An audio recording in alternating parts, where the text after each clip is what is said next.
No, I worry about Goldfish, and then I remember, don't worry about it. He's got Goldfish Claymore. can take care of himself. Yeah, but I'm worried about Silent Hill now. So, welcome back to the show. We have brought on some special guests because we want to talk about esports today. And this is a Pocky and I topic, and we're probably going to butt heads quite a bit because we just do. So, we said let's bring in some experts. So, introduce yourselves to everybody. I'm Tiffany. I'm Chris. And you're with? We're with Longhorn Gaming. And you're also known as? Royal Ames. And Worst Mechanics.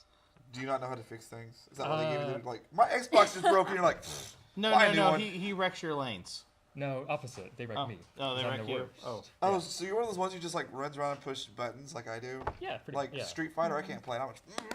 Yeah, just mash the buttons. We try to tell you not to do that, man. Come on. And like, is there a special league for people like us? Like, is it the Pee Wee Esports League where you get to play with the 2-year-olds? I think There's the still... scrub tier. The Yeah. scrub tier? There is. That's called where bronze, you are. Yeah. Interesting. It's a special. There's thing is like, when we're talking about this being a sports league, it has its own lingo too. Okay. Yeah. I mean, scrub league. We were talking about like lanes just a second ago. It was like, what you're Like, do lanes? people get mad and rage quit if you put them in a scrub league? Uh, They're like, screw this, I'm better than that! no, because if you put them in a scrub league, that means they're against people like you, which means they win, which means they're happy. But then eventually they have to level up and learn that they ain't got no skills. Eventually, yeah. Yeah. Then they rage quit. Yes. Then they rage Yeah. quit. But yeah, am I right that this is like a sport? Like there is like 4th and 10s and long innings, the reverse K on baseball. 4th and 10s. I know, 4th and long. Sorry. Yeah. I'm All right, trying so- to do words. Tell everybody, what the heck are esports? Because let's face it, if you go to like Amazon and watch all the esports documentaries, they're kind of sad. A few of them. Yeah. And this is what people are getting the public face of. Well, esports was made fun of for a long time, so those old documentaries are not very representative of what esports actually is. Right now, we're getting to the point where esports is becoming more mainstream, and people are covering it like it should be covered instead of making fun of it. But esports is just professional video gaming. There's nothing else to say about that. When you were growing up playing Tetris, did you ever imagine you'd be on a TV show saying professional video gaming? No. No, we have to not point far out that away. it's not professional single player. That's more like speedrunners. Which is, again, so you guys do more multiplayer, competitive, you versus... Well, no, because you South got Street Koreans. Fighter Yeah, one-on-one. you And Esports that's, has, but that's like- multiple people. That's Yeah. 1 versus 1. You can't play like a game by yourself. Yeah, you can't really play Well, that's what I'm Tetris saying. Like, you can't play professionally, yeah. Borderlands. I bet you single player. could play Tetris professionally. You can. That's You called can. speedrunners. Kind of, yeah. Yeah, that's speedrunning. Yeah. So, how much do y'all know about the history of sports? How did this thing start? Because there's so many questions, but let's just start at the beginning. Where did esports come from? So it's kind of hard to put like a pin in the very beginning of it. But, you In know, the beginning, there was in a the video beginning, game. There was an Atari. I would say if you want to point it down to somewhere, I would say like Marathon, the Quakes, some of the original Quake. Dooms. Yeah, it would I mean, be- because I mean, you and I are old enough to remember going to the computer labs at high school or junior high and playing those games. On those 5-inch floppy disks? Shush. Those aren't Oh, esports worthy, that's trust a me. little But earlier, it's where it starts. Yeah. It started as high school students, Yeah. and then it built its way up. And I mean, kind of, I have to say this in a weird way, Nintendo was kind of responsible for it, because when they were doing that whole competitive, let's go to, like, play the best and go to Florida and win some cash, and then people were like, we can do this competitively. Exactly. Well, see, here's something that you bring up, that it was people playing together. That's playing games together. That was the point of getting together with your friends and playing. When did it become this thing where it's so big to just watch people play and not actually play? The whole let's play culture, like we were at South by Southwest Gaming watching all these people watch someone play Street Fighter. I'm like, why don't you just go play it then? So that's like the interesting thing though about esports is it's almost more involved because you're involved. So most people who watch games have at least played it. There are some people who will watch it without playing it. But the idea of it is the same thing as, like any other traditional sport, except that to watch a traditional sport, you don't necessarily have to play it. The majority of the audience of esports plays that game. And that makes it even more intensive because you know how hard it is to play that game. And you're watching these people that are ridiculously good at it, putting you to shame. Yeah. It's in the same way that like anyone watching a football game doesn't have to be good at football or even play football. You can still appreciate that who you're watching are the best at this particular game. There's all... Okay, so devil's advocate's coming out here. Okay. Oh boy. It's why we brought you, really. I mean, So, yes, the best at a video game. But the problem people have is you're considering kind of calling gamers athletes, and the sport a sport when you're not physically doing anything. It's more of a mind game. You're learning the ins and outs of the game because there's a set parameter. Yes, your eye twitch. You're like, no. There's Me a and set her are both parameter twitching right now. It's in like- the games, and Can I people move over to don't this realize that because it's not like you're throwing a football 50 yards to someone running in real life. Sure. You're understanding if I push this at this time while turning this way, the algorithm of the game will register that, and hopefully I've planned it right.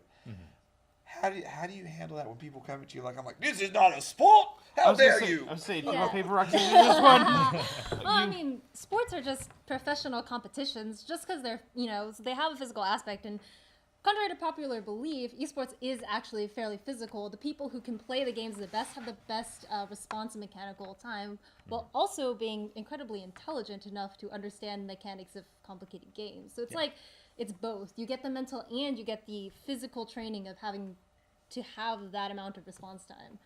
Plus, you need endurance. Yeah. I mean, it's one thing to go, I'm going to play one round of League of Legends, Yeah. and then I'm going to go and Doesn't one round of League of Legends equal like 5 days?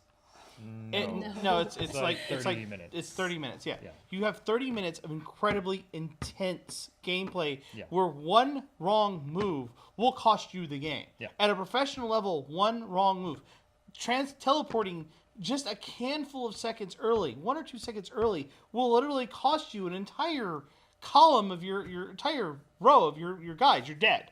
It's over at that point. Back and to then the Scrubs League with you. right, exactly. Back to the Scrubs League with you. You didn't win the $1 million pot. Congratulations. Yeah.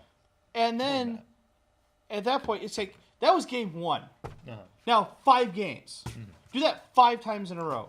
You have to have the mental and physical endurance to withstand that. And by the way, if ESPN can have 5 nights of pro poker playing, then this can count too. I don't understand poker playing, but I did see professional putt-putt. I could do that. Right. I don't get actually. But yeah, and so the other thing about professional gaming and esports is that the people who are the athletes in esports are putting in the same, if not more, amount of time than professional athletes are. The best of the best at League of Legends or Overwatch or StarCraft or anything like that, Yeah. they practice 10, 12, 14 hours a day. They wake up, they play the game, they might eat, and then go back to sleep. That's their day. That's What all is the they diet of an esports athlete? do. Like, Usually is it very pizza? good. A lot Like, of energy drinks, Well, actually, though. yeah. A lot of energy drinks? Yeah. And some of them have to have people in their family to remind them to eat because they get so intense into it. Because with as an example, Overwatch just had its World Championship. It ended with Russia versus South Korea, which we're going to get here in a minute. And South Korea dominated. They did not lose one match. One match never fell It was just at all. That's insane. And yeah, I mean, those guys spend, like you said, 20 hours a day, 15 hours a day just running out. Yeah. It's insane. So when you hear people getting so into it, is that a safe way to actually approach it? Like, should people be obsessed over it that much? Because then it stops being fun. I mean, have you ever gotten to the point where you're like, okay, this just isn't fun? I mean, that's the point, though, is that they are professional athletes. It's not a hobby for them. Yeah. That's their job. That's how they're earning their money. So, to a certain extent, yeah, I guess it's not fun for them anymore, but that's because it's work. I mean, it happens. I mean, if you've ever done a sport, it happens to you at some point. If you're passionate about a sport, you're doing it more than just, kicking a ball around or something like that. You do get a point where sometimes you get frustrated with it. Like, I know we both do when we play games, but it doesn't mean we stop enjoying it. It's just a point where you realize, well, okay, you suck, and now you need to get better. And it's just like any other sport, really, though. So how did the Longhorn Gaming come to be? I'll let you take this one, because that's a story. So I got to start at the beginning, like you seem Woo, like yes! a fan of doing. In the beginning, I was playing Tetris. In the beginning, 6 or 7 long years ago. Wow, actually, in video game terms, that's a pretty long I time. know, right? That's a long. We've time. had, what, 18 Nintendo handhelds in that time? Some ridiculous. Yeah. What, 6 or 7 years? No, just 2. Yeah. Sorry, I know the lifespan of game systems. It's kind of sad, actually. Yeah. So, 6 to 8 years ago, it started as like a StarCraft 2 club on UT campus, and it was like 10 or 15 guys who wanted to get together and put together a StarCraft team for some league. I think it was CSL. Yeah. Way back when. And so they started as just one game, and then they had some people come talk to them about a newfangled game called League of Legends, which now is the biggest game on the planet by a pretty long shot, in terms of esports at least. She looks like she wants to Not say in something. terms of prize pool, yes, Dota has that, but in terms of viewership and player base, yes. I'd like to play poker. She has lots of tells. Oh yeah. But yeah, anyway, so it started back then with just a couple of guys, and they put together, they called the club TESPA, which then was an acronym for Texas Esports Association. People at a few neighboring universities like A&M and Texas State, and I think a couple of Dallas universities saw that, and they're like, whoa, that's cool. Can you help us get a video games club started as well? So TESPA grew from just UT to a few other colleges in Texas to outside of Texas, when they're like, okay, now we need to change the name away from Texas Esports Association. But they just dropped the acronym, kept TESPA Well, anyway. it was the Esports Yeah, Association for a while. The Esports Association, but Hey, grab that now. I know, right? Yeah, but so now they're in a few hundred universities around the country, in Canada, and a few in Europe as well. Yeah, they went to go work with Blizzard. So now TESPA Yeah. has the infinite resources Yes. it needs to help. Blizzard's dirty money. Yeah. But yeah, so Longhorn Gaming is UT's TESPA. Branch of it. Yes. So how did you get involved with it? How did I get involved? I liked video games a lot. I played some games when I was younger, but I wasn't like a lot of the other gamers who have been playing for years and years and years. So when I got into it, I met some people that were also cosplayers, because I was really into cosplay at the time, and told me about Longhorn Gaming. I went to Longhorn Gaming, and then I found out that I really loved esports, because unlike other people, I actually started getting involved in esports before I found Longhorn Gaming. So by the time I got there, I was You were already pumped and ready. Yeah, I was ready to go. And then What is your esports game of choice? it started with Dota 2, and now I'm whole hog into Overwatch. Whole hog. Whole hog, yes. What about you? It depends what you define as an esport. I've been playing games since I was a tiny kid on like Atari, but the biggest game I played for a long time was League of Legends, and I still sort of play that, but Overwatch is also stealing me as well, because it's so I've fun. avoided Overwatch for a while. Don't Oh, avoid it. no. I want to play Overwatch, You're- but the you're only- esports community kind of frightens me on that one, because you guys are so insane. It's Yeah. free next weekend. Yeah. I know. Yeah, Overwatch the game is free next weekend. It's like free trial. And Pocky brought up an interesting point. Some of these esports people we come across are very standoffish. They're very egotistical, kind of. A little. I don't know if they're egotistical.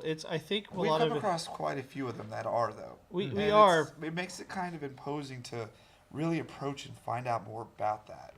How does Longhorn Gaming differentiate itself from that? Or do you have a special league for, Special group of people that deals with the public. yeah. Well, we have two sections. Like our org is part social, part competitive. So when we do talk to people, the thing about esports, which kind of sucks because it started grassroots, is you have to use connections to get to people. And I think about it like esports lives online. Like that's where it started, was the internet. Can you imagine these pro players and how many people they get harassing them online? Yes. And so sometimes they do just get standoffish because they're like, I don't want to deal with these people. And then you have to do the connections thing to get to them. So, what is your... They're trying to guide Pocky from off screen. I was like, me? They like keep trying to move. I'm like, no, I'm fine where I'm at. Why are you guys trying to move me?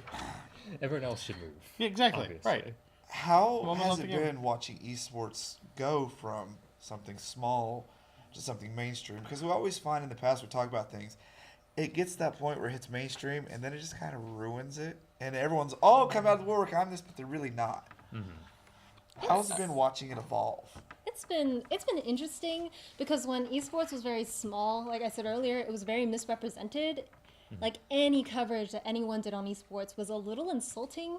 Like the tone of it was also always just a little insulting. And so like kind of the nice thing about it becoming mainstream, people accepting it, is it's not like that anymore. Like people are starting to understand it instead of just being like, oh, what are these kids doing with their video games?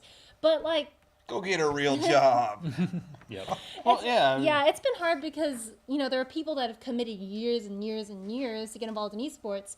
And now that it's going mainstream, you have all of these other people coming in that have experience not in esports, but do have experience in like hosting shows or, casting sport. I don't think anyone goes from casting sports into casting video games. But Actually, you yeah. might, because There the are a few. 76ers just bought an esports team. yeah. Yeah. So it gets kind of a little Who are like, the 76ers? Basketball team. Yeah, I don't do Oh my basketball. God. The only reason I know who Shut up, the, Rebecca. I know who the 76ers are, but they didn't have a very good season No, this no. year. It was Are like they going to do basketball esports? no, they just bought the No, they owner yeah. of the 76ers is like, because of the numbers that esports like on Twitch or whatever system it is, or whatever they're going through, is pulling the numbers it is. They're like, we need to get onto this. Yeah. And we need to get money into it, and they bought a legit esports team, one of the big ones, in fact, Yeah. in their area to make them part of that How crowd. crazy is that when you have a professional basketball team and you can make more money off esports? I would never have imagined that sitting around playing Bomberman, that we would ever have gotten to this point. Well, I mean, look at it this way. Twitch is a great example of all this. Take a shot. Well, I did say go to Pocky_FPTV That's and another watch me shot. stream on Oh, Tuesdays. But Twitch hosted one of the League of Legends, not even the big one, just one of Yeah, them. like the North American one. Yeah, the North American Championship.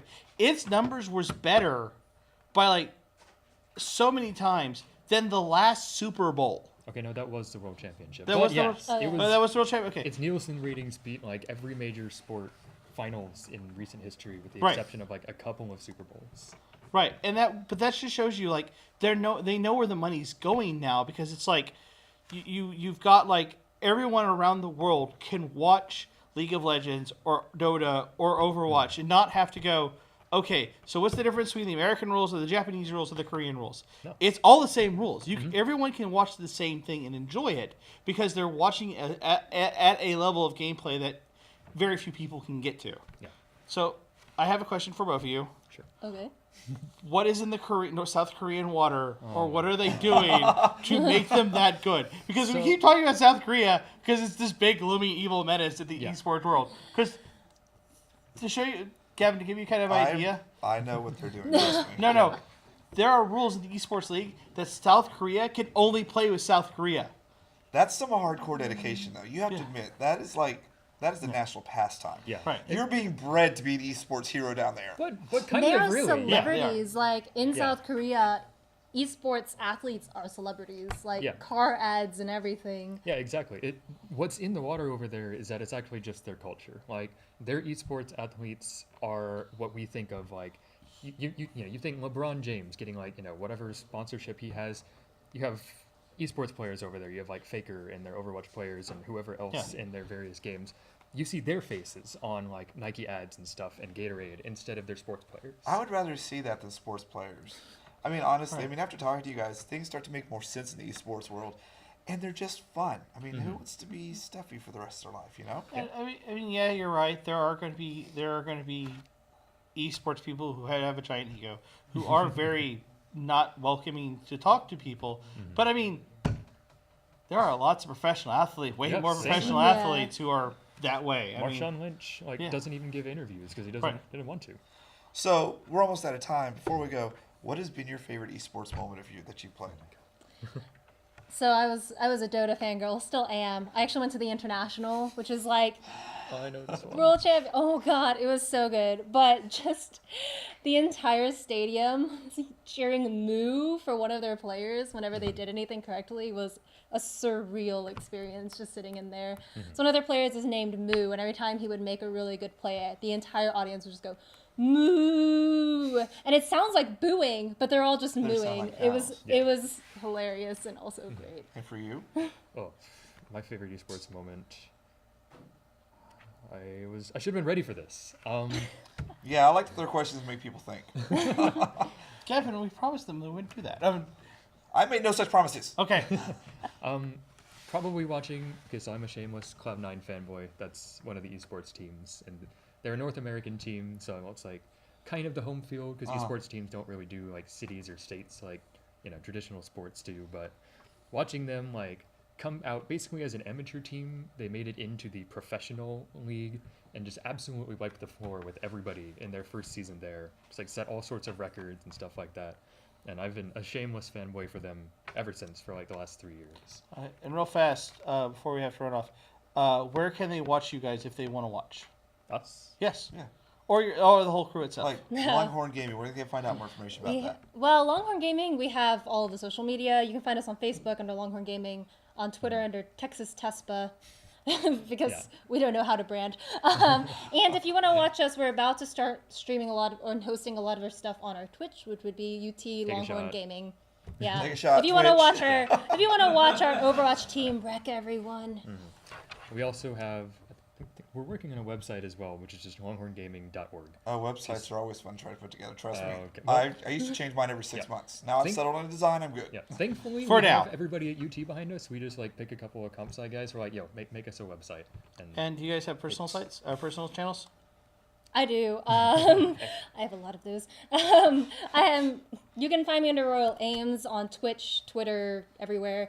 I also host a talk show every month on Fountain Camping, which we talk about all things esports. So. Good. We need to talk about that later. Yeah. No, we really do actually. Yeah, I want to do an esports show with them. So that's why we talked about it before this. So if you want to see that, let them know, like, hey, we want to see you do a live esports show just to talk about like a sports room tonight, but let it be esports because I'm sure there's lots of fun things out there that can happen. For sure. Oh, yeah. yeah. There's too much. So we're thank going to have you you guys. back on at the end of the show to wrap up. But stay tuned because we have a 10 things list that I can't wait to hear your thoughts on. Oh my god. So, thanks for being on the show. We hope you enjoyed it. That's Longhorn Gaming. You can find them online. But right now, it's Jeffrey and I are going to tackle a 10 things list that you're not going to want to miss.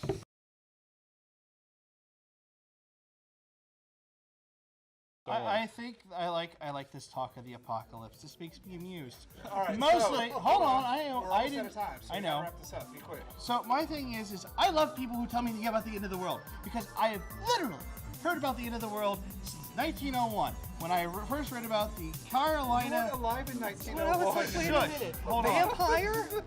Yes. So in 1901, there was the Carolina end of the world cult. Literally, in North Carolina, this cult, these people said the end of the world was going to happen in 1901. My home state. Right. Guess what? I'm still standing here. I'm standing right here, and the end of the world did happen. All those tabloids do it every week.